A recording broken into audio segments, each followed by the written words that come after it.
You're listening to the Youth Critic Podcast on KHZ Network. Find us on Facebook at DecibelUNG Radio and find us on Twitter at DecibelUNG. If you like this episode, please leave a like and comment on our iTunes page at KHZ Network. And now for the podcast.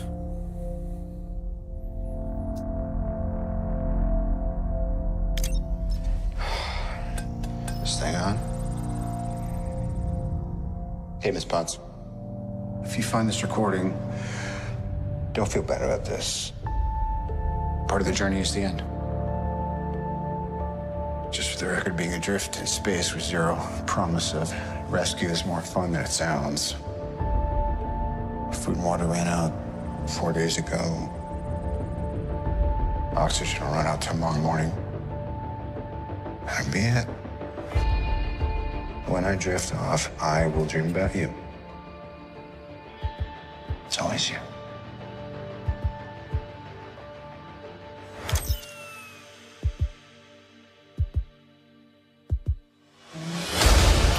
Hello, everyone. Welcome to the Youth Critic Podcast. I am your host, Cale Smith, and with me today is Alex Gulacki. Hello. David Wieser. Hello there. And Aversa. Hey, how you guys doing? Thanks for having me. Good. And today we are talking about dun dun dun dun dun dun dun. All right, I can't do more because then we'll get copyrighted. We are talking about Avengers Endgame, the culmination of 22 MCU movies, and just really 21 if we don't count the Hulk. But some people are counting the Hulk, but we'll do it. We'll do it here. And it's but yeah, it's the culmination film. It's the big event movie. It made $1 billion last weekend, and it's probably going to make, $2 billion by the end of the month. So yeah, it's huge. And we are going straight into spoilers. If you have not seen the movie, come back to the podcast. And yep, we're going straight into it. But first, to kind of get everyone's kind of feel, what does everyone think of the MCU so far? Starting with you, David. I'm a pretty big fan of the MCU. I like most of, if not all of the movies, except for The Incredible Hulk. I like at least like to the capacity of enjoying them. And there's some I love, some I'm not a huge fan of, but for the most part, I like them all. All right, Gene. I am a big Marvel Cinematic Universe fan. I was talking to a friend the other day about this, and I feel like there's no bad Marvel movie. There are certainly films I don't care for too much, but I wouldn't consider them bad. The Incredible Hulk is one I don't want to see too much, but I mean, even that has some merits, and I'm really happy with how Kevin Feige has carried this one coherent story, 22 films for the last 11 years. So, yeah, really big fan. All right, Alex. Yeah, I am a pretty big fan of the MCU, though I will say I'm getting a little tired of it. It's just getting a little too samey for my liking, but the culmination of everything that's been built up for the past 11 years with 11 franchises total, it all comes down to this, and it's just I guess for me to get straight into Endgame, I'm a huge fan of, and it's just a big culmination of everything that's great, and it's just spectacular. For me, I love the MCU. It's a fun, it feels like every, now that they do 3 movies a year, it feels like a nice, like, hey, let's, every few months, let's go watch the Marvel movie, and then we'll end the year watching a Star Wars movie, or like we did last year, we'll watch the new DC movie. So for me, it's a nice, appropriate, demanding TV viewing, as you will. It's like, or appointment viewing, as you will. And And yes, I agree on everyone's thoughts on the Incredible Hulk, but I would also throw out that's not my least favorite Marvel movie. Gene, I think, knows what my least favorite is. I believe so. Yeah, and but yeah, I don't really, but yeah, like everyone else said, there's never been a bad MCU movie. It's just been really good. At worst, they're just fun, disposable fun, and then at best, they actually are like meaningful character studies of these characters that we've been reading about for years, or waiting to see them in movies, or we've seen them in TV shows, whatever. We're now seeing them on the big screen on IMAX, and now it's and played by really talented people. And I kind of agree with Alex a little bit in that it's not necessarily getting samey, it's just the appointment viewing has just been going on so long that you're just like, when will this end? I want to do something new. It's like, it's like going to a really great restaurant and then wondering, let's try Indian food now, or Korean barbecue, or let's try, let's not have the same American steak every 2 or 3 times a year.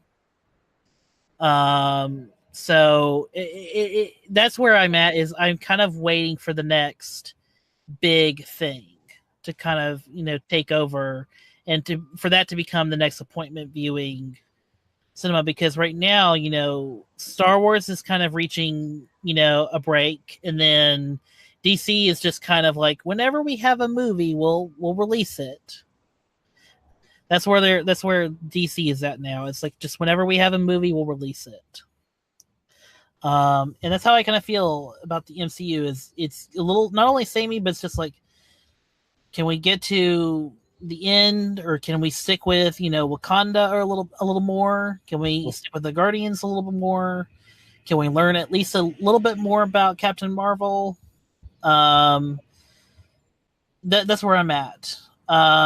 So in going into that, I'm kind of just now wondering. I wanted to get to the culmination part. I wanted to get to that finality. So with that said, and going into spoilers, starting with you, Alex, since you were last, what did you think of Endgame? I don't want to be that one comic guy that goes like, oh, I'm going to see all the comic movies, and all the Marvel movies will be in my top 5. But fuck it, I'm a huge fan of Marvel comics, and I love this movie. Um, yeah, like I said earlier, like this is just the big culmination of everything that's been built up since the beginning of 2008, and it's surprisingly very emotional. It's all character driven. It's a good character study as well with the original 6 Avengers, and I won't lie, I definitely teared up like countless times throughout the movie, and I had such an incredible movie going experience that was previously topped by Infinity War, which was then previously topped by the first Avengers film. Like in the sense that it was a really great crowd that I was a part of. Everyone cheered when. How much spoilers do I want to give right now? I don't know, but but there's like just some fantastic moments. I mean, there is some fan servicey moments that are in the film, but it's all earned in my opinion. It's not like I know this is my go-to, but it's not like Rogue One where there's like a ton of obnoxious fan servicing moments, where it's all in the service of the story, which I appreciate with Endgame.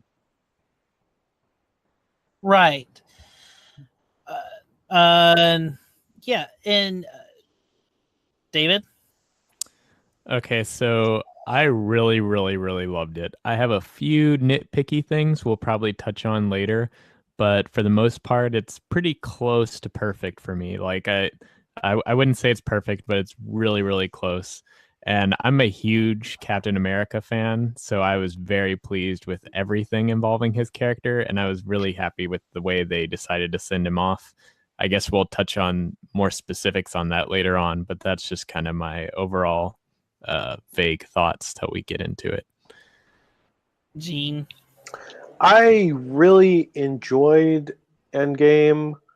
I felt thinking about it after, there were a lot of aspects that kind of bugged me about it. I don't think it's a perfect movie, but I was really enjoying it for what it was and how it tied everything together. So it was an enjoyable experience that had some flaws. So yeah. Okay, so I like the sum of the parts of Endgame.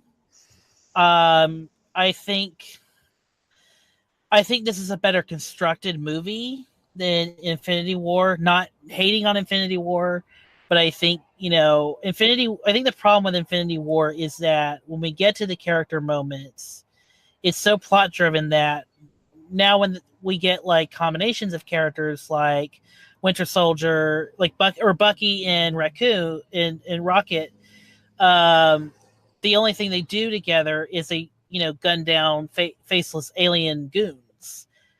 They exchange a line or two and that's it. And there's nothing. And to me, I know that's probably the extent of what they can do, but in that moment, it's like there's a scene where we have characters from the Captain America saga, the Thor saga, the Black Panther saga, and they're all fighting, alien goons together. And the only thing we can do for just a minute or two is trade just one line of dialogue and then show them fight. And that was kind of my crux on Infinity War, is that it's a great movie and it's a good Thanos movie. But in terms of an Avengers movie, in terms of a movie that sold itself on, we have all 60-something all characters, in one movie. It's kind of like a Doctor Who special where, they're only in together. Some of them don't even interact with each other. They're only in together mostly, for just a few seconds here and there. Mm-hmm. And I feel like that kind of is the problem, is when you have a movie where it is so sprawling and so epic and you can only do so much in a 2.5 hour time period, it becomes it kind of takes away from the grandness of the culmination of it. And then we get to Endgame, where no, all the characters that we that survived the Dusted, they're interacting with each other, they're having scenes with each other, they're building off of each other, they're growing together. And then we get the third act where everyone from the MCU has a moment and it works, and it's great. And it is an emotional finale, and it all culminates so perfectly. But I think watching it and watching how certain characters either get offed or have their own kind of satisfactory close, I feel like, and this is a personal preference, I feel like I quit caring about a lot of these characters like 3 or 4 movies ago. Like which characters? Like I think I quit caring about like the main 6 like after Civil War. Oh, okay. Oh wow. Yeah. Cool.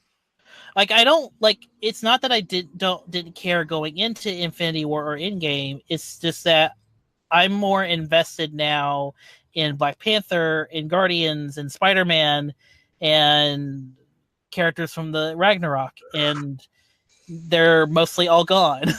And now we're stuck with the original 6. Oh, I'm the complete opposite. I like the newer characters, but I'm way more invested in the original ones because we've spent more time and we've had more movies to like flesh out their character arcs.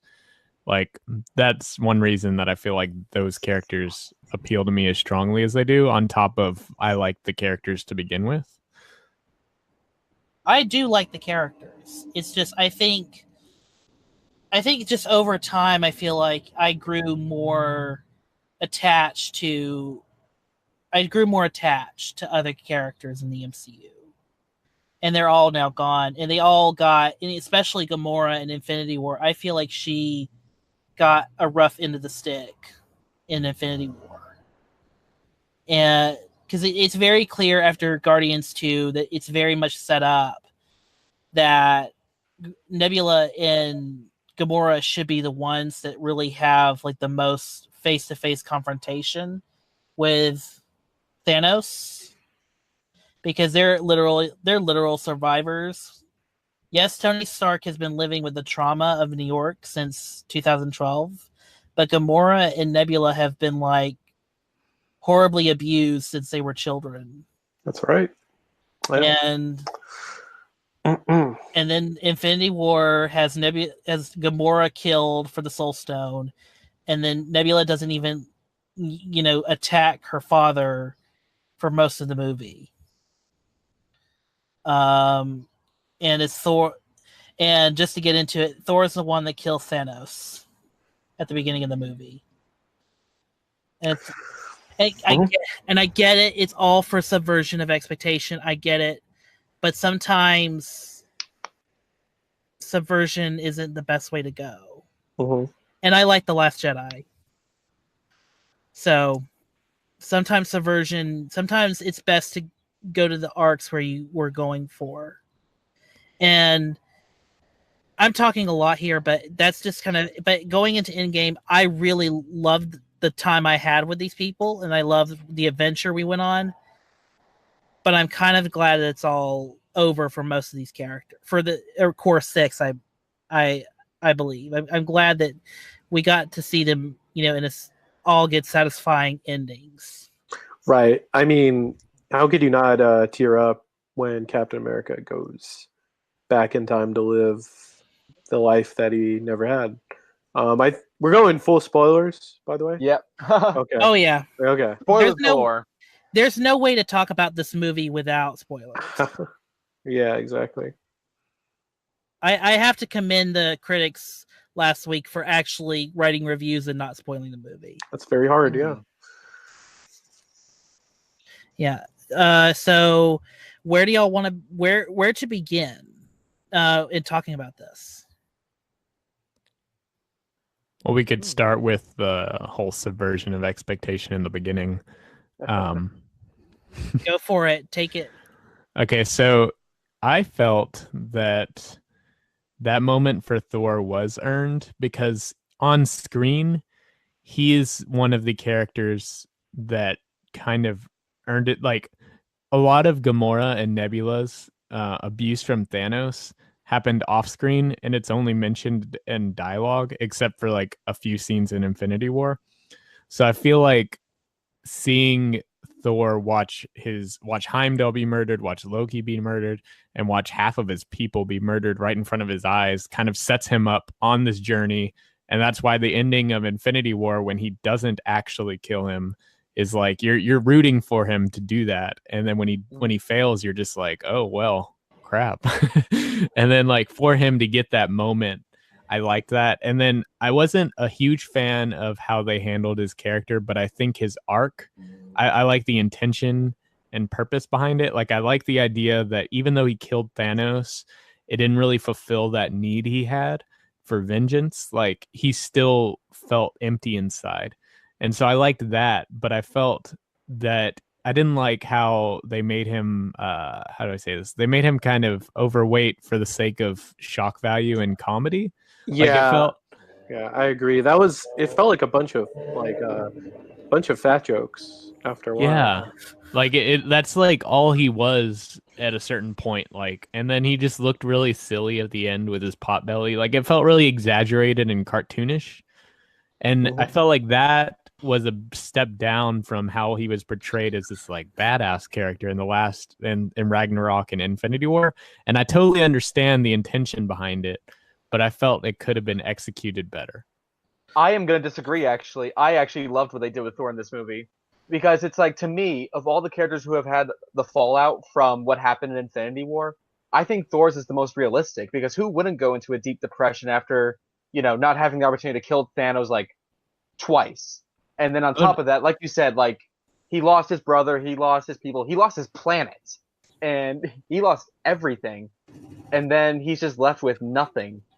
And yeah, I mean, his appearance is really comical, and it does showcase Chris Hemsworth comedic chops, which I think he's just magnificent in. But I think it works, actually. There's something about it that just really resonates with me. And personally, and seeing Thor and like Thor with a beer belly, like fighting around, it's just like it just goes to show that anyone could be a badass.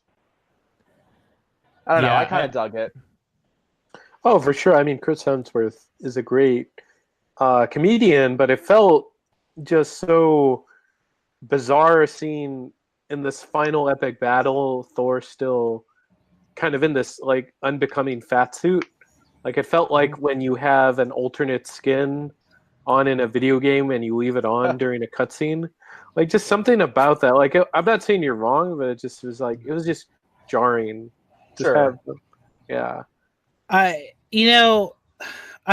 actually kind of agree a little bit with Alex, because the reason why I got back in with Thor as a character is not because he became fat all of a sudden. It's because you've seen the turmoil of what that depression did to him, and what, because it is essentially his fault for half the world dying or half the world being dusted. He could have went for the head. But he didn't, and now half the world is gone. And probably even more of his people died because so he's already probably like, just really in depression, but he's in depression like everyone else is. Like for me, the best part of Endgame is watching everyone basically deal with grief and also try their hardest to come to grips with what has happened. I think the best arc of the movie, not necessarily character arc, but best like arc of the movie that pays off so well, is when when Captain America is sitting around in the like PTSD, room with all of those people who are like trying to deal with, the fallout of, the dusting, if you will. And he's the one that says, we have to move on. We have to, move on with our lives. We have to build upon the ruins, or, Thanos should have snapped us all. But only, in the climax for Thanos to realize only snapping, half the people will leave, half the people all in misery and in chaos, because they know what the other life was like. They know what life was like before the snapping. So now going back into what Roger was saying, it leads to this arc of, if we did accept this, are we letting off Thanos? Even in death, are we letting Thanos off, for killing so many people, or for dusting so many people? And I found that to be like the most interesting, like, thematic arc of the movie, is how, humanity, how in humanity we have to, it, on one hand, it's tempting to just try to move on and get past it, especially a situation that cannot be easily solved. But how far do we go to let, but how far do we go to where it's not letting, Thanos off the hook for what he did? I found that kind of interesting, as kind of like an idea presented in the movie. Right. And again, so, and going back to Thor, he's the one that's dealing with it the most. And of course he's going to, be there with Korg and Meek. Is that it? Meek? Yeah, you're saying it right.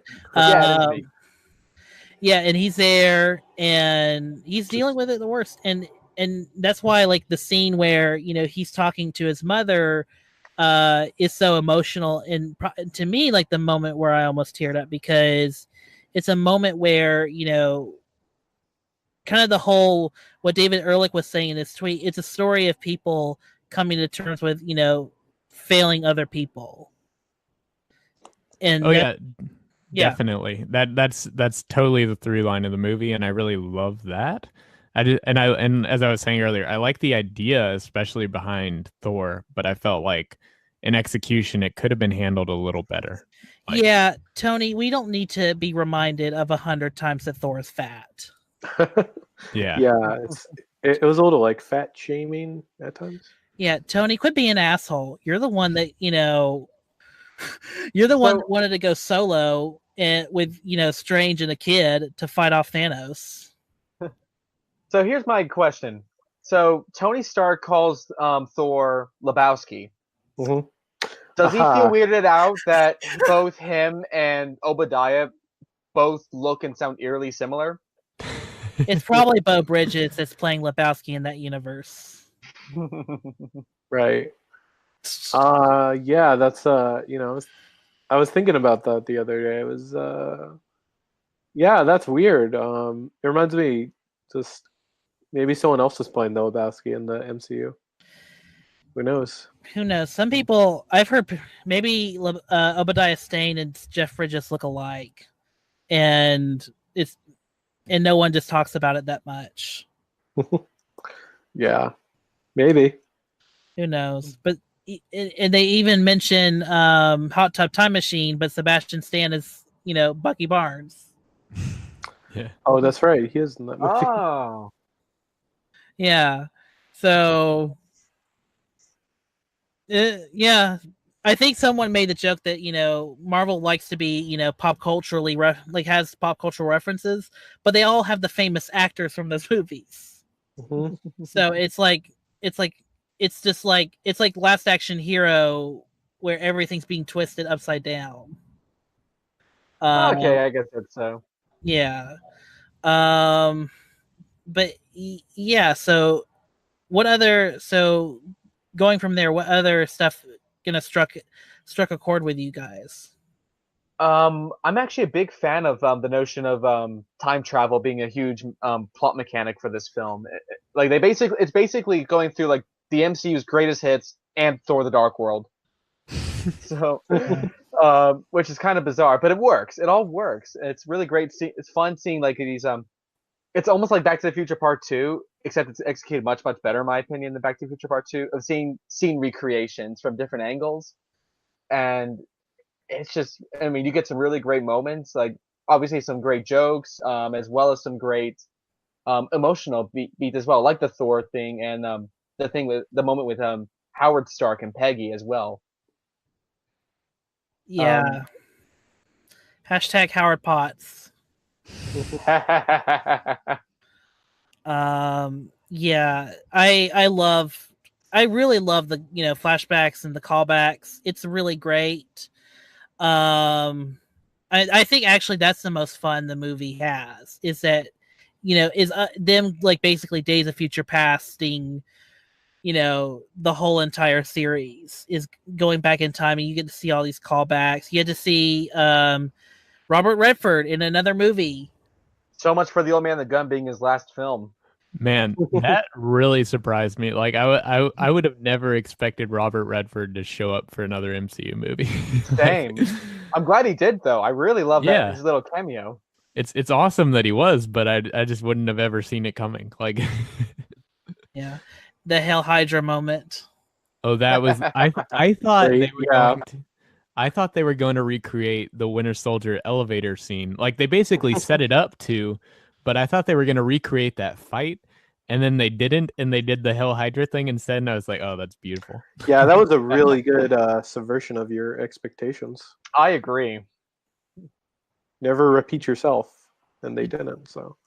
Yeah, it's clever. Maybe, yeah, it's a really, really clever moment. And going back to that scene, did anyone notice that each time they went back to like a certain like location or doing a callback of a movie, all of the scenes that they were going back into, they all look aesthetically the same from their original movies?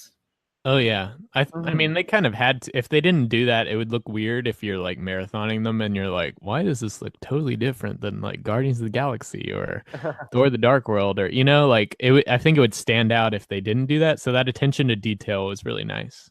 Yeah, it almost feels like they got all of the DP, the cinematographers, back in to shoot those specific scenes. They Um, probably had Trent Oplock. I think that's how you say his name. I probably butchered it, but they probably had him like kind of study the visual composition just to get get the look right. yeah, or looked at like the shot logs and whatnot to see like what camera angles they used for certain scenes or lenses, stuff like that, aperture, stuff that you would use to photograph, in the camera, but only using IMAX. And then, the funniest part of the movie is getting Natalie Portman back just to have a nap. Oh my god. Do you guys think that was her, or did they just use like unused footage from the Dark World? Or visit Chris Hemsworth's wife again. She was at the premiere, so I feel Yeah, like she was. Yeah. so I feel know it like was her, but it's just amusing to me that she does so little in the film, but she gets pretty big billing. Hmm. yeah, That's it's kind of Also, I think she doesn't. She never. She didn't really leave on the best terms with Marvel, so that's interesting. Well, Yeah. they were. Well, yeah, she was absolutely livid when Patty Jenkins got booted off of Thor 2. So yeah, and that explains why they broke up in Thor Ragnarok. Hmm. Yeah, yeah, it's just it's probably the most expensive nap ever, because even if they didn't shoot that specifically, they still probably had to give her like a royalty or something. But it could have been unused footage. But even then, that would be so tricky because you have Rocket coming in just a second afterwards. Hmm. So who knows? Um, yeah. And then you mentioned the Howard Stark moment. It's a great moment because we followed Tony for so long and followed his journey with how he reflects on his father, and also it's a great callback to Iron Man 2, to when he's having his father literally tell him how to build the element to save his life. uh but it's all great. It's all like even Michael Douglas showing up and him looking like he did from the 70s. That's great. Oh, I was blown away by that effect. I mean, I'm constantly blown away by the facial the de-aging technology that Marvel has. Like, there's something about Marvel's use of it that's just mind-blowing to me, that when anyone else tries to do it, it just fails miserably, in my opinion. Right. It's so question. At the end with the old Steve, do you think that was prosthetics or CGI, or they cast an older actor who happened I to look? think that's definitely Chris Evans. I definitely think that is. I'm convinced it has to be CGI. I think it has to be something like what they did with Peggy in The Winter Soldier, where they aged her, where it's still Haley Atwell, but they just have her in, I think, some makeup, but it's mainly CGI. But it looks so convincing. Or yeah, it's the same technique that you used not only in Winter Soldier, but they used in Logan to make Hugh Jackman look older. Yeah, it's probably that. But it was a good effect, I will say that, right? Yeah, Yeah, definitely. yeah, it's probably a step towards where we finally have CGI actors and we don't even notice it. God, that's gonna be crazy. Yeah, they even de-aged Stan Lee. Did anyone notice that? Yes, and I was Yes. blown away by that as well. I love that that's his final cameo, like a younger version of him. Like it's almost like he's gonna live on forever. Yeah, I'm surprised they didn't do anything for Far From Home, but I guess that See, it just didn't happen. I hope that Far From Home doesn't pull off a surprise cameo for Stanley, because if Sony have any integrity to speak of, I mean, it's Sony. What am I saying? But that they should leave Endgame as the final Stanley cameo. I think it's a perfect and fitting final cameo for Stan. In a Yeah. sense, I think it would also be a good send off for it to be Spider-Man, because that's like his most prominent character. Mhm. Sure, And but even then, I think Spider-Verse's cameo was an excellent final cameo for a Spider-Man film. yeah, Gosh, that cameo still gives me chills. And did you Yeah. know that in the post-credit scene of that, Stan also voices J. Jonah Jameson, That's right. Yeah, he does. which was his lifelong dream to play J. Jonah Jameson. Hmm. I'm glad he finally got to before he passed. That's why I say I think Endgame should just be the final cameo of Mhm. Stan. Right. I mean, if it's something where it's like maybe like there's like a mural or a photo of him in future movies, you show every once and then that. Yeah, that's fine. I'd be fine Yeah, with that. but like don't Weekend at Bernie's him or something crazy. Don't Tarkin him. Yeah. Oh God, don't do that. No. Yeah, that's creepy. Yeah. And then we have to kind of address the elephant in the room, and that is the Black Widow scene. Okay. Because Gene, I know your co-host and friend, and my friend too, Diego Crespo, did not love the Black Widow scene.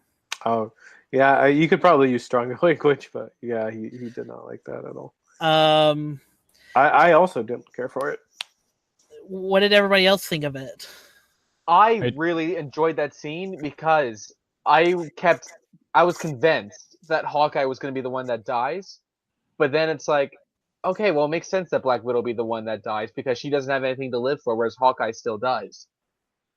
I think it just worked perfectly, and the filmmakers just kept convincing me like one of them's going to die. Then I would switch my mind. It's like, oh wait, no, this person's going to die. Like they kept tricking me, and it just worked so well in my opinion. I mean, if I have to complain about anything, I'd probably say it feels a little bit repetitive seeing that same exact sequence play out from Infinity War, where it's like the same music, it's the same sort of setup. But besides that, I did not know who was going to die. I liked the the added dynamic of the, like you're saying, not knowing who it's going to be, and them being friends and both willing to sacrifice himself instead of like one just pushing the other off the cliff, or like, Yeah. I feel like that, like them being best friends and being in that competitive environment kind of made it that much more emotional for me. And I felt like for me, it was a strong payoff to Black Widow's arc, who I felt like in Infinity War, at least, it felt like she didn't really have much of substance at all. And I liked the idea that she went from a like rogue Russian agent who didn't really have anybody, to like being accepted by SHIELD and then the Avengers, and then finally having like a quote unquote family. And then she's willing to do whatever it takes to help bring them back. Like, I don't know. I liked that. Hashtag whatever it takes. Yeah, that was a good character arc for her, for sure. But it's like, it's so displeasing that two of the MCU's female characters get killed in the exact same way, due to this like logic of the stone. And it's kind of frustrating, I would say, that the Soul Stone, like, it's just so locked in. Like, oh, so you have to throw someone to their death to get it. What happens if Captain America takes it back? Do they get that person their soul back? I want to see the scene where Cap has to go see Red Skull again. Oh yeah, that was okay. I'm just gonna interject. I don't have anything out for the Rousseau brothers, but I don't get how you have Captain America and Red Skull in the same movie and they never interact at all. Twice. 2 movies. Yeah, 2 movies. Like the first one, okay, that was fine, but the second one, like, oh, they like, and then they only interact off screen. Like, I imagine that he returned it. So I do think they kind of had to have that moment play off screen because of the way they bring him back, like in that reveal of him being old. Like, if they showed him returning all the stones, you would kind of follow the beat of why he's not returning. I feel like not showing him return the stones made that ending a little bit more impactful and like more surprising in a sense. Like, I mean, I kind of saw it coming because I was like, okay, like I feel like he's gonna stay this time, but I didn't see it coming that he would just be sitting there on the bench. I don't know. Right. Yeah. So my kind of opinion on Black Widow thing is, and we'll get to the whole Steve Rogers thing in a second. Steve Rogers Red Skull moment we didn't get to see, but I think my problem with the Black Widow scene is that it is so. It's. I think for Gamora's death, I would willingly accept it if we're still on the train of this is a Thanos story, and that the theme of not only Infinity War and Civil War are part of this trilogy of movies that are about the consequences of having humanity and how sacrificing them leads to the end of a cause. Because that's really what Civil War and Infinity War are about, is characters who are willing to sacrifice their humanity for what they want and ultimately getting rewarded for it. Because I mean, you have in Civil War Zemo sacrifice his whole humanity towards, you know, the Avengers and all that to basically destroy them all, Right. out of revenge. And then in Infinity War, Thanos sacrifices his last shred of humanity for the Soul Stone, and then ultimately gets to snap half the universe out of existence. And to me, but the problem is still, it's another female character that gets, you know, sacrificed so a male character can progress forward. Yeah, it's not a good look for sure. But I will say, I think we can forgive that for the incredibly awesome girl power shot that happens towards the finale. Okay, so Sure. I like that I like that sequence, but I have to admit that even though I like the sequence and I think it's cool that it was like female empowerment, but like I felt like it was a little too on the nose, like that it was like every female character, no male characters. Oh, there was a male character. It was Spider-Man. Yeah, he was there at first.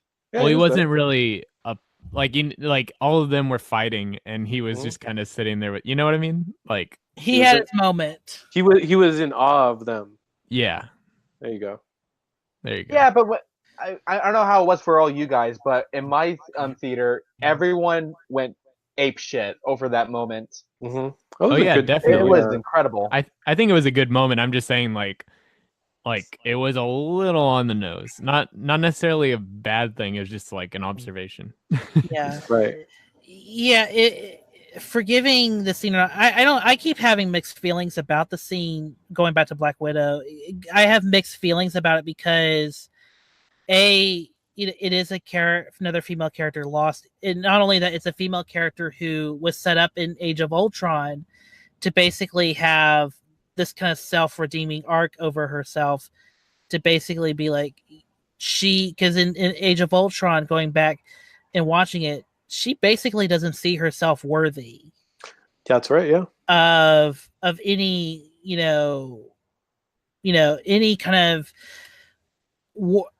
awardmanship of, being a hero or anything of being a hero of the sorts. She's just there to help everyone out, essentially. And so for her to not be able to be the one worthy at the end of more of, what is it, Vormir?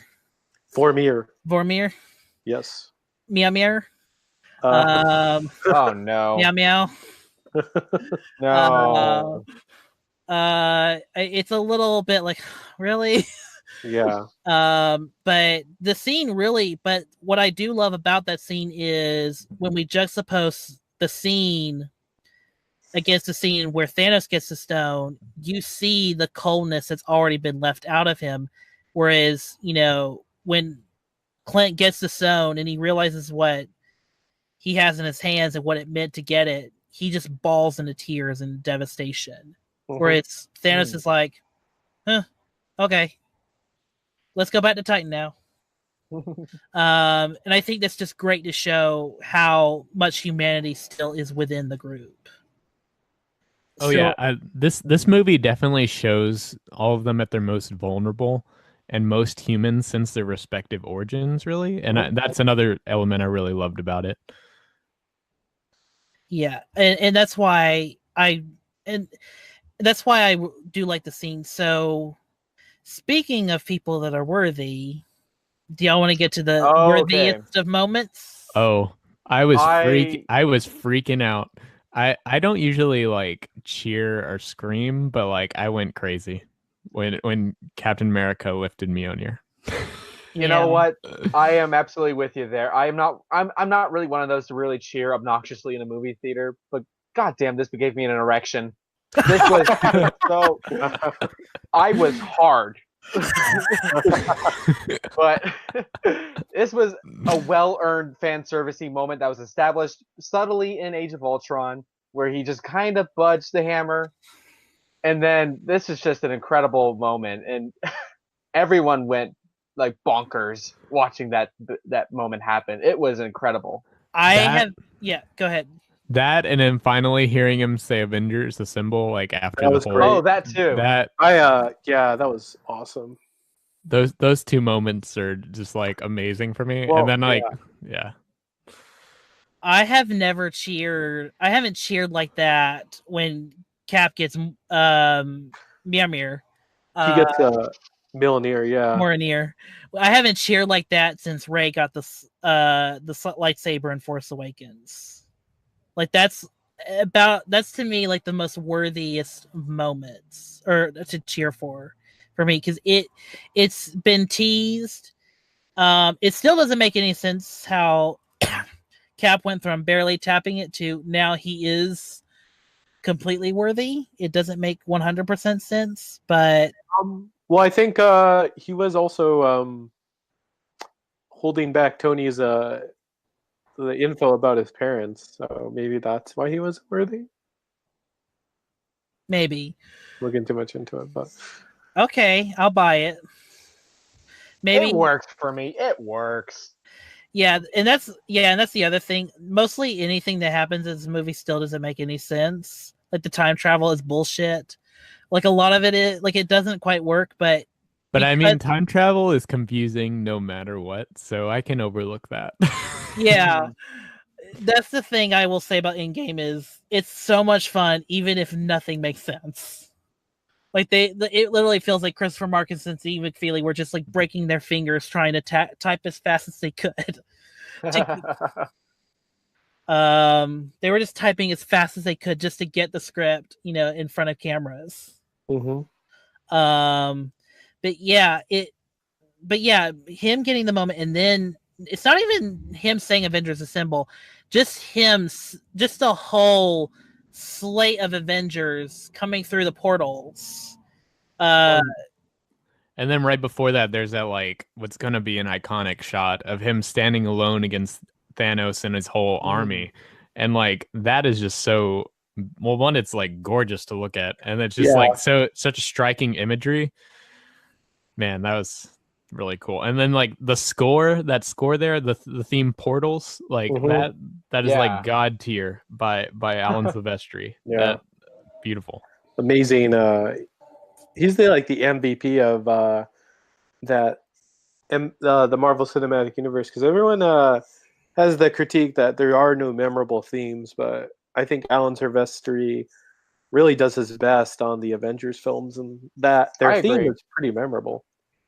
That's what I'll say is, I mean, they're getting a little better at it. Of course, Black Panther has the Wakanda theme. Mm-hmm. Spider-Man has his own like homage. His theme is a kind of an homage. 60s. Yeah, it's just a 60s theme.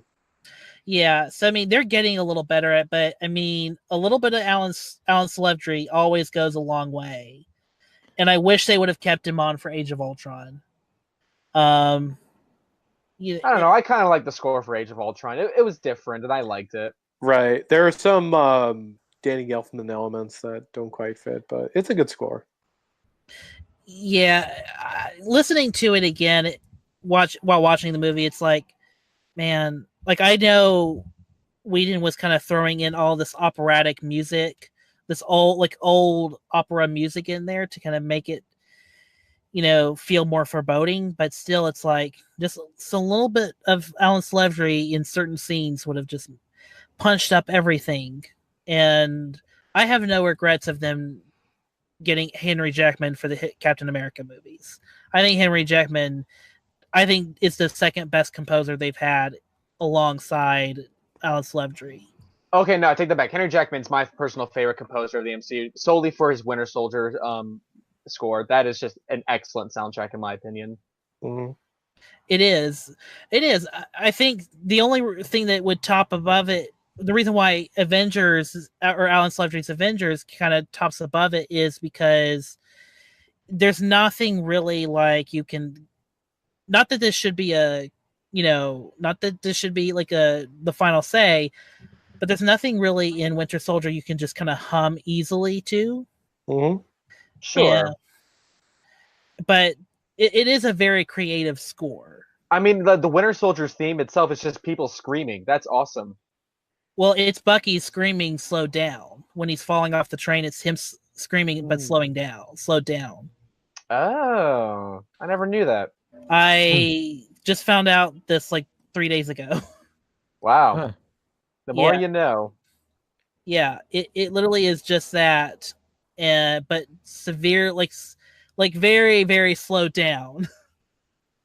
Well, one thing I loved about Silvestri's score here is that he uses a lot of leitmotifs from like the entire MCU. Like he Yeah. brings back themes from the first Doctor Strange. Avenger, the Avengers, like Doctor Strange, Thor Mhm. Ragnarok. Great. Obviously, a lot from Infinity War. There's others that I'm probably missing. Oh, speaking of music, and this is kind of tied in. So you know the song that plays when Steve and Peggy are dancing? Mhm. Yeah. Yep. So The Winter that- Soldier. So that song was in the Winter Soldier when he enters the apartment and Fury's there waiting for him with the Ooh. song playing over the record player. Mhm. It's the same song. Yeah. I didn't know that. I know that because I've seen Winter Soldier like the most out of any MCU film. It's like I know that movie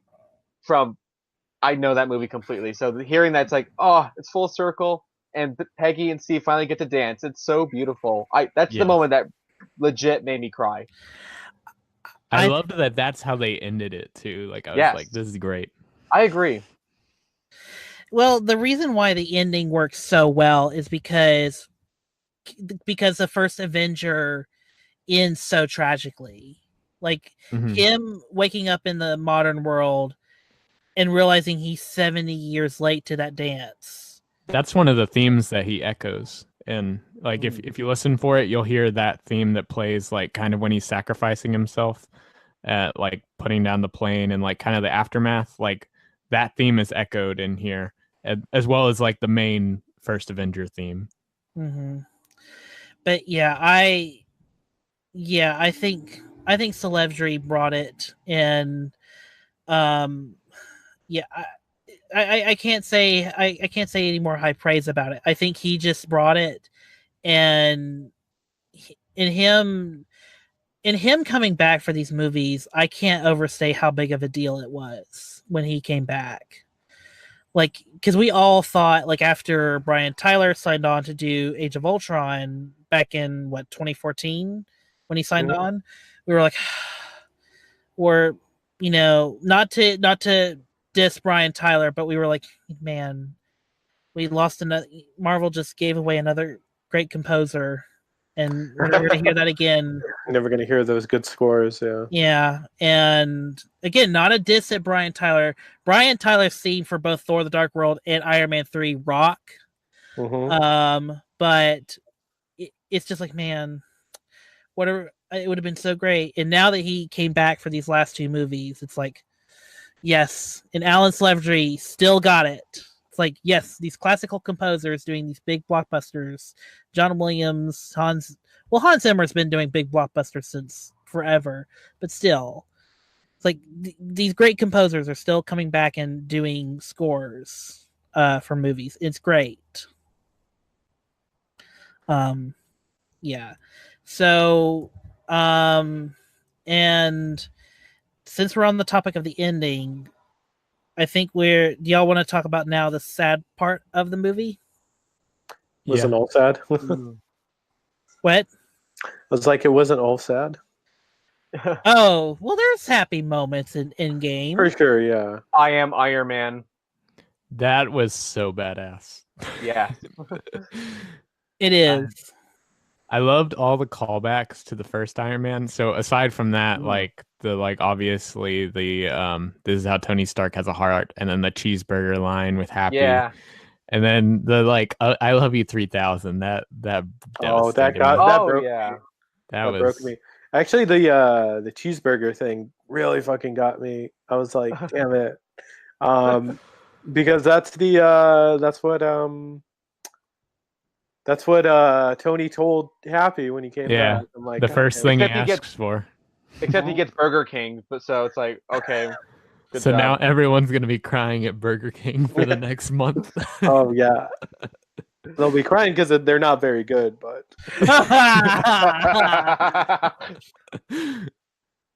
Take that, Burger King. Um, But no, like his final line being "I am Iron Man" is just perfect in my opinion, and him having the Infinity Stones is just that's just the perfect act of defiance for him. It's just perfect. Well, I it's can't stress not that enough. quite his final line because he does say a little bit, I think, between when Rhodey and Peter and Pepper show up. I think he Oh, has does like a he? little, yeah, because I've seen it twice, and I think he says a little bit there. And then if you count like the hologram pre-recorded thing, Oh, that doesn't count. okay. his final line before he's basically radiated to death. Yeah, we I am can. Iron Man. That was a great final line and really brought a lot of closure to his character because that Mhm. started the MCU. And it's Yeah, appropriate and it's that it interesting seeing like the character journey of Iron Man because at this point he's had like basically 3 finales, and this being his best one for sure. Mhm. Uh, it's just interesting seeing his growth. Like to me, Tony Stark never became that interesting to me again since the first Iron Man movie. Then in Civil War, he got really interesting once again, and then in here, it just becomes full closure to me, and it's just so emotionally satisfying to see. Yeah. Well, I mean, Tony Stark has never not been interesting because it's Robert Downey Jr. playing the Oh part. no! I'm not dissing Rob Downey Jr. I'm just saying the character himself has not been that interesting since like the first film and even Civil War. Fair, but okay. Let me clarify a bit. It wasn't that. It's never not been because Tony. I think Tony kind of always represents ego run amok in how like I think because I feel like Tony and Thanos are very similar and they don't realize it, in that they both are people that are trying to do like the best thing, but very reactionary, Mm-hmm. and Yeah. and also there's a very much of a daddy knows best quality to both characters, Okay. and in that both characters feel like they have they feel like they have to present the solution. They feel like they have to be the ones that come up with the final nail in the coffin to solve the problem. And so for me it is a little poignant, even though I'm still on the it really should have been Gamora Nebula train.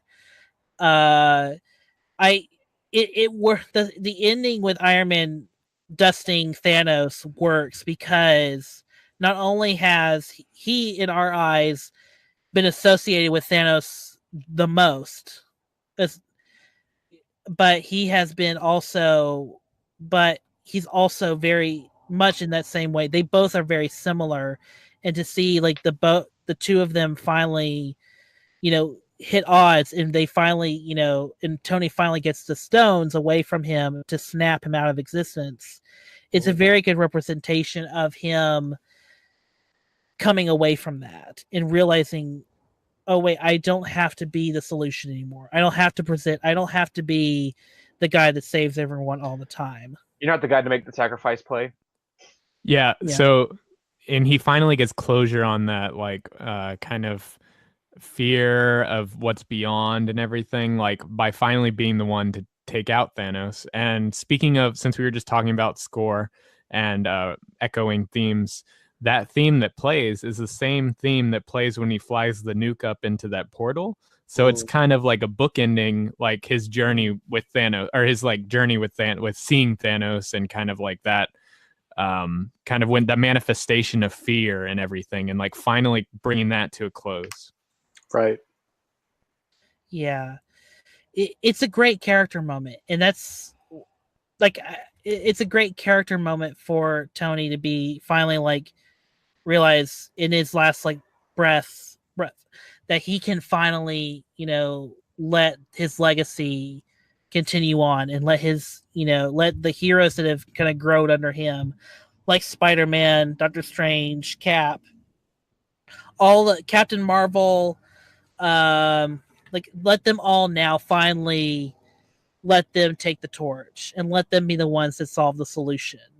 And that's what, you know, allows him to rest in peace. Mm-hmm. It's great. Like it, and it is sad. I mean, people were crying in my theater for 10 minutes straight. Oh, I Yep, cried same for here. like Yeah, I was 30. crying. Yeah. I cried for like 30 minutes continuously on my first viewing. Oh. I think I had a big like approval smile the whole time because, and I was trying to fight off tears, but I just had a smile because I felt like, you know what, for what it's worth, this is a great end to Iron Man and Tony Stark. It's a very bittersweet ending, I will say that. Well, to be honest, Tony Stark, when he started the journey, it always was going to end in some sort of bloodshed for him. Like I never felt like there was a way for him to be out. Because he always was going back in, you know, because after Iron Man 3, he was like, I'm putting away the toys. And then in Age of Ultron, he's like, I'm putting away the toys again. And then in Civil War, he's like, okay, I gotta come back in. Yeah. I mean, So yeah. I mean, I think that it's not that terribly as inconsistent. I think the line where he tells Cap in Civil War kind of explains it, that he doesn't know when to stop. I mean, kind of makes sense. And that's what I'm kind of getting is that Tony is always like, I see a problem and now I must solve it. Mm-hmm. And sometimes it works to great benefit. Like he creates the Iron Man suit, and you know, kind of cleanses the Obadiah stain of it all off of the Stark Industries business. Sometimes he creates Ultron. Yeah, sometimes he creates Ultron. Sometimes he allows the Accords to happen, which ultimately become meaningless in future movies. Homecoming. Excuse me. Yeah, looking at you, Civil War, because you never really had, or really actually just at Marvel in general, you never had any movies that basically dealt with how the characters were going to deal with the Accords after Civil War. You just went straight to Infinity War, where they're like, "F it, we got to fight Thanos now. We'll deal with the Accord situation later." Yeah. So yeah, way to go, Marvel, for making your event Civil War movie that everyone was more excited about than Age of Ultron be even more meaningless.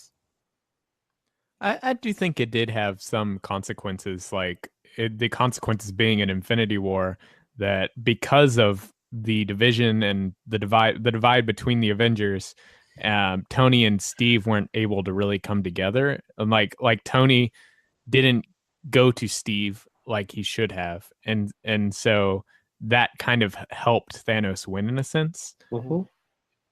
I agree with you. I think if you ignore Homecoming, I think the Accords would have that much of a bigger impact on marathoning the MCU. And they can always fill in the gaps with like a Disney Plus series or something. Sure. Speaking of which, do you reckon that the Loki series is going to be about like Loki escaping the events of this new established timeline where he escapes with the Tesseract? So the thing about that is, I think that branches off and kind of creates a new reality. But when Cap returns the stone, I feel like it kind of closes that loop. Yeah. I I would. don't know. The time travel had some sound logic to it, so I guess he probably lived in a parallel reality with Peggy, with another Peggy for a bit, and then came back and returned himself to the original timeline, I suppose. Here's what I think happened. Because the last time we see Loki, Loki's knocked out after the Captain America fight with Loki. That was he didn't fight Loki. He fought himself. He fought the Cap. Ha ha ha ha ha. But yeah, he fought America's ass. That is that's actually a good joke. But the thing is, so I mean, it could be just its own thing. He could have just, created a hologram of himself being snapped and was hiding somewhere. Wait, what? At the beginning of Infinity War, he could have created a hologram of himself being, snapped in the neck by Thanos, and then just escaped. No, I think this Loki thing, this Loki series or whatever, I think it's gonna be like a prequel type thing, like showing like what he was a bit off to like growing up, and like from what I've read, it's gonna be like everybody hates Chris, and it's gonna be a younger Loki. So now what you're telling me is Kevin Feige is going to go all George Lucas on us, and J.K. Rowling on us. I mean, we'll see, but Oh. What did we think about the Thor: The Dark World segment? I'm really surprised that they decided to show the least liked Marvel movie. That took a lot of guts, so to speak. The gentleman, one of you guys said, was it Marvel's Greatest Hits and Thor: The Dark World? I completely agree with that. But it was good to see the closure for his mom, because apparently Renee Russo said more lines than she ever did in any other Marvel movie in her scenes alone in Endgame. So it was a good closure to that character and Thor's character. So I love it, even though I don't hate Thor: The Dark World. I don't care for that movie at all. Yeah, I liked how they took a chance to kind of poke fun at the fact a lot of people didn't like it either. When like drunk Thor was basically recapping it, he was like, "Oh, there were dark elves, blah blah blah," and then like Jane stuck her hand in a rock, and then the ether went inside her, and it just kind of made fun of the movie, like in a sense. Yeah, because I'm sure he didn't care for it too much either. Yeah, But they went in such a different direction in Ragnarok. Well, it seems like Dark World, everyone just wasn't sure where to go, because Whedon had kind of made Thor kind of more comedic, which I think Whedon made the best call, because I feel like Thor in his first movie is a little dry. A little bit, yeah. And so to make him more comedic and give him a little bit more to do, have more pathos, it worked. And I think even in Thor: Dark World, they try to interject that in there, but also still trying to be like, serious. And we have dark elves, and Jane is now, got the ether inside her. But the problem is we have to explain the ether twice to people, because we have no idea how to tell people about the ether. I'm back, everyone. I really like the second act. I like the second act of Thor: The Dark World, like really the section like right when his mom dies, to like all the stuff with Loki, and then Loki's fake out death. Like that section of the movie I actually really like. The rest of it is just kind of okay. Yeah, I think Thor getting that little bit from his mother, I think, is great. And then also, Renee Russo is a really great actress. And it's a shame she got so little to do in those two movies. Like, it really is a shame. Like, they should have hired someone else to make that work, but whatever. But I really like that a lot, because I think it shows Thor at his most vulnerable. Like, it shows him finally just like breaking down, and and I don't know, I found that really emotional that he got to have that final moment with Frigga before she dies, and before he had to go on. And of course, it's funny to imagine how like Rocket extracted the ether out of her. Oh gosh. It's a little funny. It's a little. I mean, it's a little. It's a little immature, but it's kind of funny. It's kind of funny that was off screen. Like, I got the ether, Thor. We gotta go. Follow the rabbit. Yeah. Follow the rabbit. And then, like, speaking of the other, I guess, because we kind of talked about New York, I guess, or did we? Or a little bit. A little. So to address the other setting for the time travel with, I liked the like kind of plot element or plot device, basically that Thanos found out they were doing this through Nebula's like network. Like, I thought that was a really cool way to like address that. Like, I felt that I didn't expect that to be how they did it, but I thought it made a lot of sense and it worked. Yeah, it worked for sure. Yeah. Yeah. I mean, however, and also it's her having that connection with her other self is a great way to kind of, interject Thanos back into the plot. Because even though Thanos becomes a little bit more cartoony as this movie goes along, like it's kind of like his motives kind of change a little too much on the fly. But it's all still done with like purpose and grace, even if it's like I thought about killing half the universe, but now I'm gonna kill everyone. Because all of you just cannot deal with the fact of failure. Even though it's like, Thanos, you're the one to talk. You're the one that got, talked down by Ronan the Accuser after he took your stone.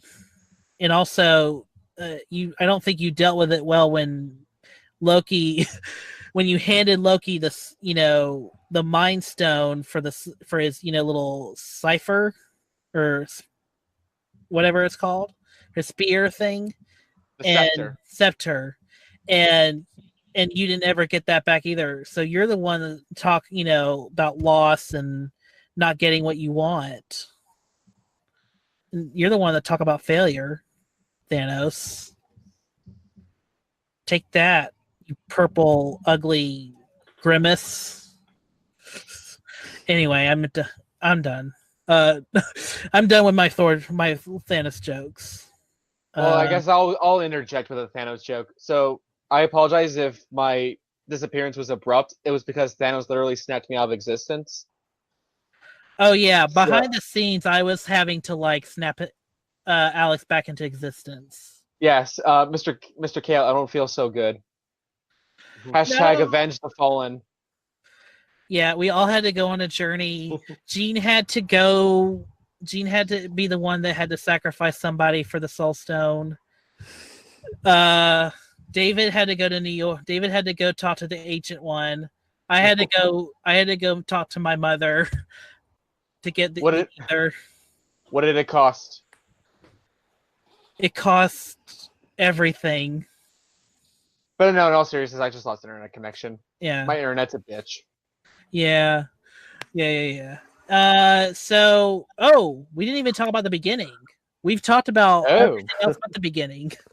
Oh, I called that Hawkeye's family was going to get turned to dust a year ago. Like, after Infinity War, I was like, that's how the next movie's going to begin.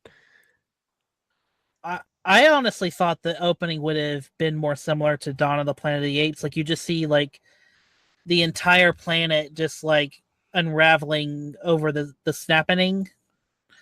And but seeing Hawkeye or Clint lose his family in the first like 5 minutes of the movie really snaps everyone back into the tone. Really snapped everyone back. I mean, you kind of get that world building of like the aftermath of the And I love where it like kind of sets his journey to go, like where he becomes Ronin and then like comes back into things. And he's at that point where he's willing to sacrifice himself because he's like, I don't really deserve my family because I've done some dark stuff. And on top of that, he doesn't want to see his protege, Natasha, go out. Because they've always had that teacher-student relationship in a way. I feel like it's more like peer mentor time. Well, not necessarily like a mentor student. I feel like it's more like they're on the same level, sort of. Yeah, I would say the same. Like, yeah, he brought her in, but I feel like they're more on equal footing. Okay. But that's kind of why it's sad to see like him lose her and then everyone else react, even though, you know, Bruce should be the one probably the most like sad because he had a relationship with her in Age of Ultron, 10 movies ago. Yeah. Yeah. It's whatever. We don't ever have to address the Bruce and Natasha thing ever again.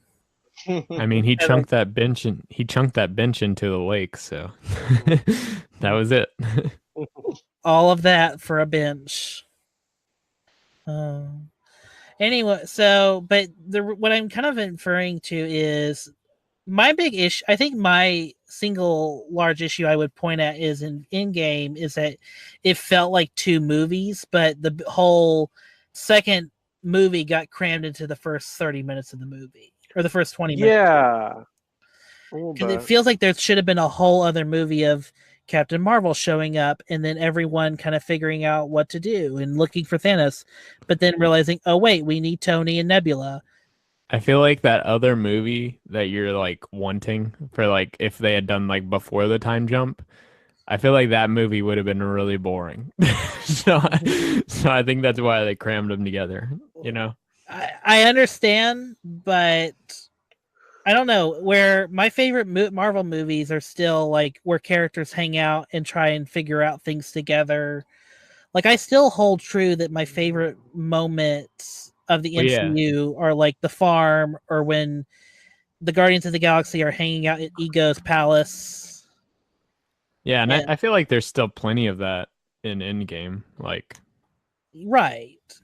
But it just feels like a whole chunk of the movie got just taken out. Just so we can get to the ending of, you know, Thanos' demise. Which undercuts a lot of Captain Marvel's presence in the movie. Unfortunately. Which, again, Captain Marvel only in this movie for like, what, 10 minutes? Yeah, maybe. Yeah. I mean, yeah, Black Panther's only in here for like 5 or 10 minutes too, and a few other people are, but I mean, Captain Marvel was kind of sort of built up as like this big thing that would be here, and she's like nowhere to be found when this time traveling stuff is happening. She's busy doing something on some other planet. She's, helping the rest of the universe, I guess. Gene, it's been however many years since 1993 or 1994. Get a group of people, join a band, get some help, start a business. I don't know. Well, I mean, she's one person. She has to help out so many. That's what I mean. So many. Yeah. Get your own cosmic Avengers. Right. I mean, there's the Nova Corps, but Nova Corps just got destroyed. Well, Nova Corps is kind of useless. I mean, they're the ones that got attacked, and they're the ones that got attacked and still had to be saved by a bunch of Han Solos. Yeah. Yeah, exactly. Yeah. Although Glenn Close really did try. I'm sure she tried very hard. Yeah. Where was Glenn Close in any of these movies? Why isn't she ever in any more of these movies? No, never mind her. Where's John C. Reilly? Or Benicio del Toro? Well, he was in the last one. Benicio del Toro did show up for that cameo in Infinity War. Okay, fair enough. But still, it's like where Guardians of the Galaxy gets like this incredible cast same with Doctor Strange, and almost none of them show up in these movies, except for Benicio and Tilda for the Doctor Strange sequence in Endgame. Mm-hmm. Which was really great. Seeing Tilda Swinton come back for like 2 minutes. And Oh yeah, absolutely. that was great. Someone who I never thought would be in another MCU movie comes back for like one scene and actually serves the plot very well. And then it was cool to see that she was kind of a participant in the Battle of New York in a sense. Like she was aiding them a little bit, but like it was like like it wasn't like to the regular eye, like you wouldn't have really like no one would have caught that, like even in the universe. Yeah, she was protecting the realm, if you will. Yeah, and the sanctum. Yeah. The Sanctum Sanctorum. Yeah. It's great. So yeah, I think that kind of does sum up Endgame, is that it's a great movie with a lot of great moments, lots of great callbacks, and still is very emotional and still has those beats. And again, that climax works so well because we've had 22 movies to build up these characters and to finally know what they all can do. And I think one of us, I don't remember which one, but one of us brought up the female Avengers earlier. Now that could possibly be its own movie. Now that was brought into the MC, that was kind of brought into light. Mm-hmm. Don't Ghostbusters it though, but you know. Hey, I can't even fight that one too much because Ghostbusters was good but not amazing. Was it though? Is it though? I can't fight. I don't want to fight about. I don't want to about Ghostbusters. Let Jason Reitman just do his movie. Whatever. Anyway, so but that's everything kind of worked in Endgame. It just all worked. I don't know why I still kind of just feel like what I don't know why I can't get 100% behind it like you guys do, but I still really like the movie, if that makes sense. Right. Maybe on like second or third viewings. Maybe if I had watched all 22 movies beforehand, maybe if I sat in a theater for 3 days, maybe I would have done it. But yeah. Yeah, that'd be one hell of a marathon. Yeah, that marathon I feel like could break some people. I don't know if I could do it. I don't think I can do it because that's just well, I would have to literally skip movies. And that's kind of defeating the whole purpose of it. And then I would be like, well, what movie can I skip? Can I skip, I guess I could skip The Incredible Hulk, but I'm only 2 hours into the marathon. Whatever. So moving on a little bit, what do you guys think about the future of the MCU? I will say, I'm excited, but I'm honestly not as interested. Like, I mean, I'll definitely see the movies, but I'm not as interested as I was because I felt like this was such a good wrap up for so many of the characters that it's just like, does it need to go on? I mean, it will. I knew it would, but it's just kind of like my investment isn't as high now. Yeah, I'm more or less agreeing with you there. I'll be honest, I don't think I need any more MCU films. I don't think I need to watch anything else because this is just such an emotionally satisfying conclusion. And I've already decided I'm not going to go see Far From Home in theaters, mainly because I don't have any interest in these Spider-Man movies or Tom Holland as Spider-Man. That's a whole other discussion right there.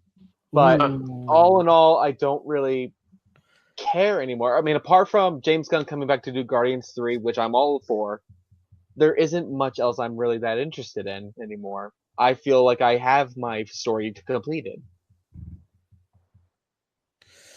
Gene? I'm looking forward to the MCU, the future of it, because it's in uncharted territory. The Infinity Saga is over and done with. They're retired some characters permanently, and it's going to an interesting place of being less focused on everything's interconnected. It seems like with less, because I felt that hurt some movies like Spider-Man: Homecoming. The interconnectedness felt a little contrived at times in other movies. So it's really cool that they're going to let some of the properties just be separate, just make good movies, like back when they were doing Iron Man, the first couple Avengers movies. That's going to be great for me to go back to. And I'm looking forward to Far From Home, to be honest. Sorry. My kind of feeling on the future is I am very much looking forward to the Eternals. It is kind of more of a curiosity to see what Black Widow movie will be now that she's gone from this timeline. But I kind of have to agree. I'll say this: I'm in agreement with all of you because, Gene, you are right. We are in uncharted territory. The MCU can go wherever they want. They have the freedom now that Days of Future Past gave the X-Men after that movie. However, Ryan Singer and Simon Kinberg decided to go back to the past and redo decided to redo certain elements that were already done before. Looking at you, Dark Phoenix. Yeah, but not gonna see that movie. But I'm gonna go see it. That looks good. That's just me though. That's me just being a big X-Men fanboy. So okay, for sure. I will not ride on anyone's parade, or I will not I will not dismantle anyone's parade on that one. But that's the thing. That's the double sided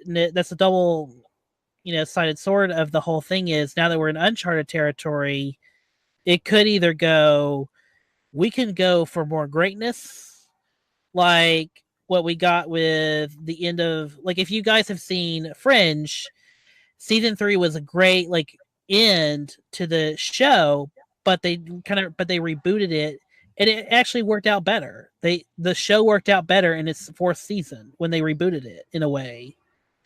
And then, but again, we could go into X-Men Apocalypse territory.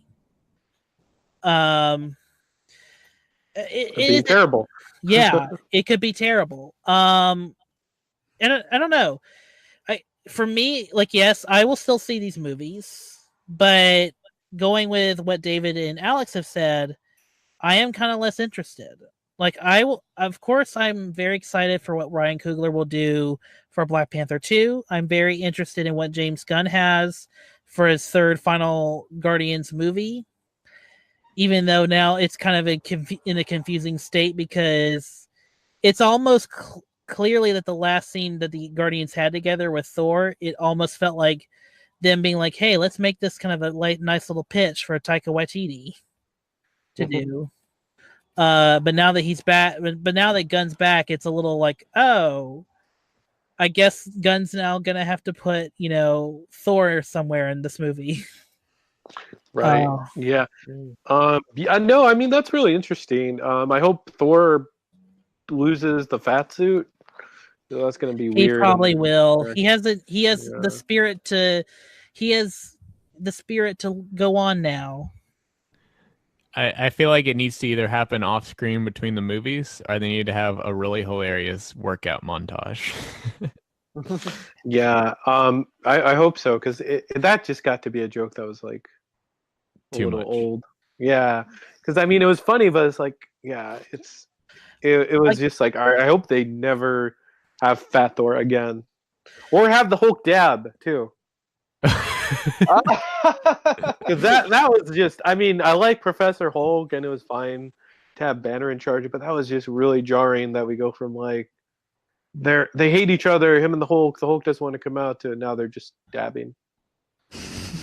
Honestly, I loved it. It's dabbing a great. Not my cup of tea.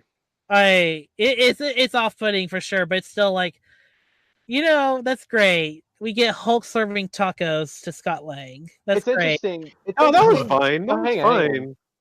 I just want to Speaking point out of real quick. Scott Lang, I just want to give a shout out to Paul Rudd because I felt Mm. like he had some dramatic chops in this that like we haven't really seen from him, at least in the MCU. And I thought that Oh was yeah, Yeah, I agree. like that moment when he reunites with his daughter, especially like I thought that was like really great. Like I haven't really seen that side of him as an actor, and I thought that impressed me. The woman who plays his daughter at that moment, God, she did a great job. Mhm. Yeah. That was awesome. I know it's only for a split second, but damn, that was a perfect reaction. yeah. Oh hey, what's gonna go on with Spider-Man Far From Home, where it's like I guess all of Peter's classmates were also snapped, so they lost like 5 years of like school, and like everyone else See, moved on. here's the Yeah, I thing. guess I it thought kind of has to work that way, or else like then there's like this glaring plot hole of like, so shouldn't those students have graduated? so. You know? So here's what I thought. I I thought mean, I feel maybe like they'll address it, but we'll see. I thought that maybe because it could be that they all of Peter's friends bit the dust, but then it could be another stupid little timeline error they made from Homecoming where it's like 8 years later when it clearly was not. Mm, That's why I'm not okay. I'm not gonna get into it. I'm about to get yeah, into a huge rant. I'm not gonna get into it. No, I'm right. Yeah. resisting. We'll talk about that in Far From Home when I probably will. We probably should do a redo on the Spider-Man retrospective since now we have kind of a different perspective now of the Spider-Man movies 2 years later. But go ahead, Alex. What were you saying? Yes. I was just saying, really, like I'm just resisting going into a Spider-Man Homecoming rant because I don't like that movie. Okay. Well, interesting tidbit is: did anyone notice that Ben Mendelsohn was in that scene? Wait, what? For what? He was in the scene when Spider-Man and them are coming back, or He like, was? yeah, it was a thing on Reddit. I Oh saw well, I that. mean, how? Yeah, I saw that Howard Howard the the Duck. Duck was in it. Yeah, I saw he Howard was was the in it. Ravagers. Yeah, he was in the Ravagers. That was cool, but no, I didn't see Ben Mendelsohn. Huh. Interesting. No. Someone someone pointed that out, and I haven't seen the movie to reconfirm this, but someone pointed out that Ben Mendelsohn is like one of the principals or administrators of the school that was walking by. And someone was like, what if that's like a hint of like Talos is like preparing for like Secret Invasion or Secret Wars or something? Mhm. I haven't seen the movie again to Yeah, confirm this, maybe. but that could be something. Interesting. And also it was brought up to me that, what if Far From Home is another implication of what if Spider-Man, because of the elementals, or really also because Middleton might be secretly in Far From Home, what if it means that Far From Home he actually has to go to outer space through a portal or something to solve a problem? I think it's gonna stay grounded. I hope so. I hope it stays grounded. Okay, I was just throwing that out there because someone pointed it out to me, and I was like, "Oh yeah, if Ben Mendelsohn's in there, then that could be a nice little tease at something." I feel like it might be a little similar to Iron Man 3 in terms of Peter having PTSD. Cause like, did you see him like when like all that stuff when after like the insta kill thing when he was like kind of overwhelmed and like all the female characters come and save him and like the look on his face like he just looks so traumatized like he's just a little kid. Yeah, I know. He's just like, here, take the gauntlet.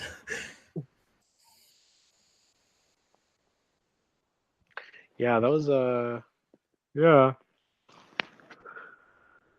Yeah, it's a bit much. Well, I mean, that's the natural progression for Peter too, is that he wants to go. He's probably like wanting to go on vacation now because of what he has endured. Mm-hmm. And it seems like he like when he's going on the vacation, he intends it to be a break from being Spider-Man because like what I've like apparently I think it was in like the international trailer, like it shows that he intentionally leaves the suit behind, but Aunt May puts it in the suitcase anyways. with like a Ooh. note or something. Yeah, Oh, just in case Nick Fury comes coming into your bedroom and knocking out your friend and needs your help. Hmm. Yeah, Nick Fury, you're not a creepy person at all. You sneak into billionaires' homes. You sneak into people's homes when you're wounded. I mean, do you just have everyone's key to their apartment or / house?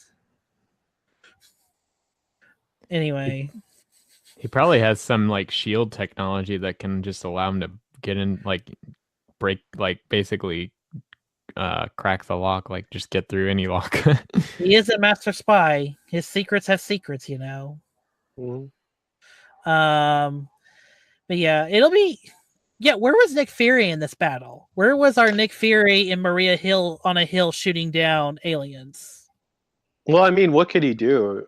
Yeah. He's kind of an old guy with a gun. I mean, he could help coordinate the battle, but there really wasn't any coordination that they He could could do. have. He could have brought.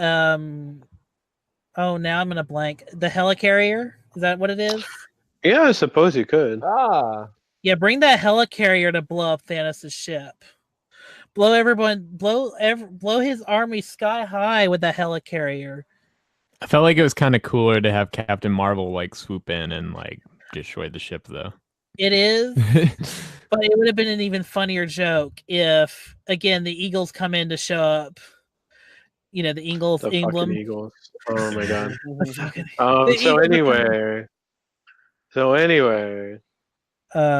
a it what was a a great battle. it was. So yeah, is there any more to talk about in game? I mean, we don't know the future yet because Marvel won't ever tell us, even though they're about to go. What? I think at San Diego Comic-Con they're gonna announce their slate. Yeah, I really hope so. I guess on a last note, I was gonna say I'm really looking forward to it, but it's like I feel like the first time, like I'm sure there is a plan, but it feels like we don't have any like idea of where this universe will go. hmm Yeah, and maybe that's the fun. I mean, but then again, we're and you know what? You're probably right. We're either going to get that presentation, that Kevin Feige style presentation, where he announces the slate either at D23 or Comic-Con, and we'll know for sure. I just find it funny that Sony just could not wait, another year or 6 months to be like, hey, we're gonna, be respectful of your little marketing campaign of Infinity War ending with everyone dying and you choosing to kill Spider-Man character. like I said before, if Sony has any integrity to speak of, integrity, what's that? Yeah, looking at you, Tom Rothman. Looking at you. Anyway, thanks for ruining Fantastic Four twice, Tom Rothman. And the Dark Phoenix saga once. Anyway, I'm done with my Tom Rothman rants. Okay. Well, yeah, yeah. that was okay. Yeah. So, is there any more to say on Endgame? I just want to point out the Joe Russo cameo in this film Oh and yeah. his cameos in the previous Yay. films. So he plays. He saves Nick Fury's life. He gets killed by Mhm. Zemo, and he cries before dessert. # gay icon. Yeah, right.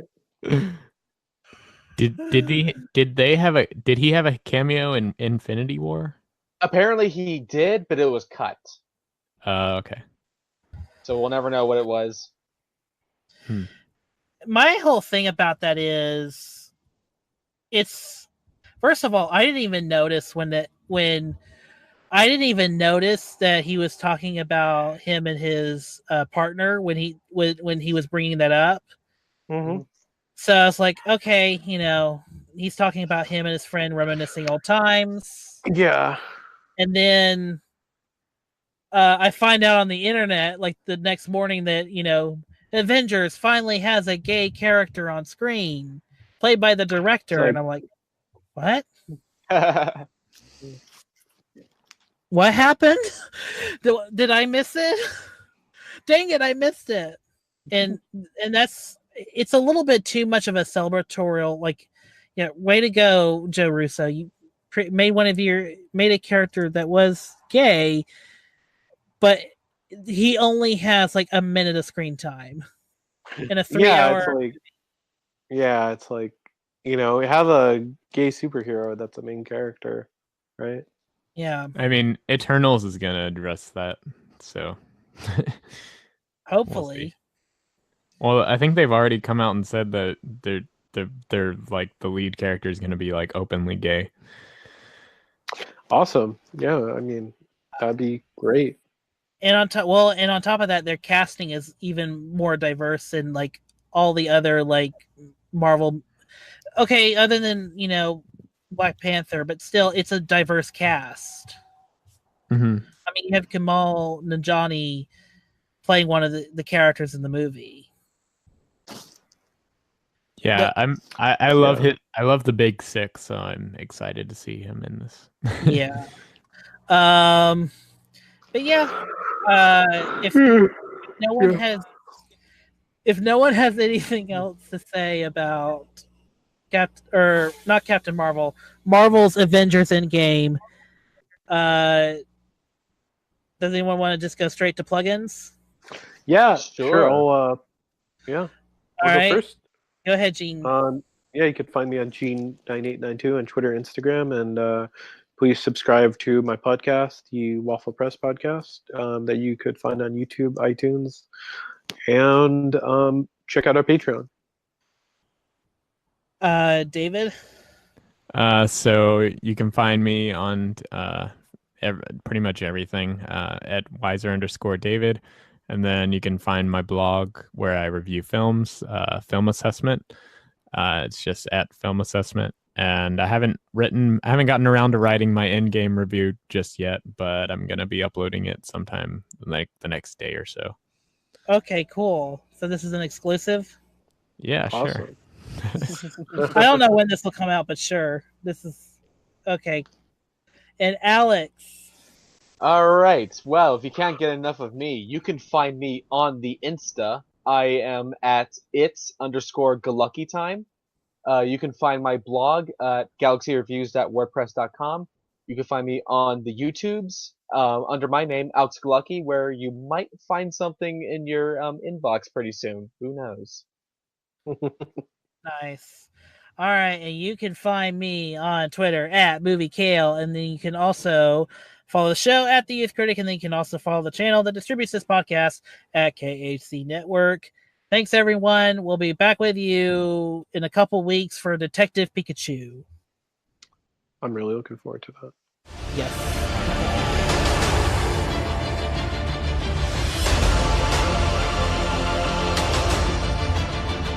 Thanos did exactly what he said he was going to do. He wiped out 50% of all living creatures. We lost. All of us. We lost friends. We lost family. We lost a part of ourselves. This is the fight of our lives. This is going to work, Steve. I know it is. Because I don't know what I'm going to do if it doesn't.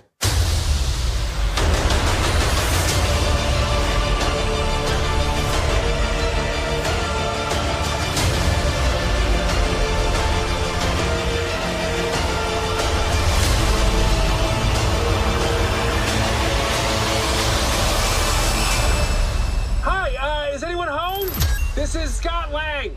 We met a few years ago at the airport in Germany. Got really big. Is this an old message? Ant-Man, I know you know that. It's the front door. That's me. Can you buzz me in?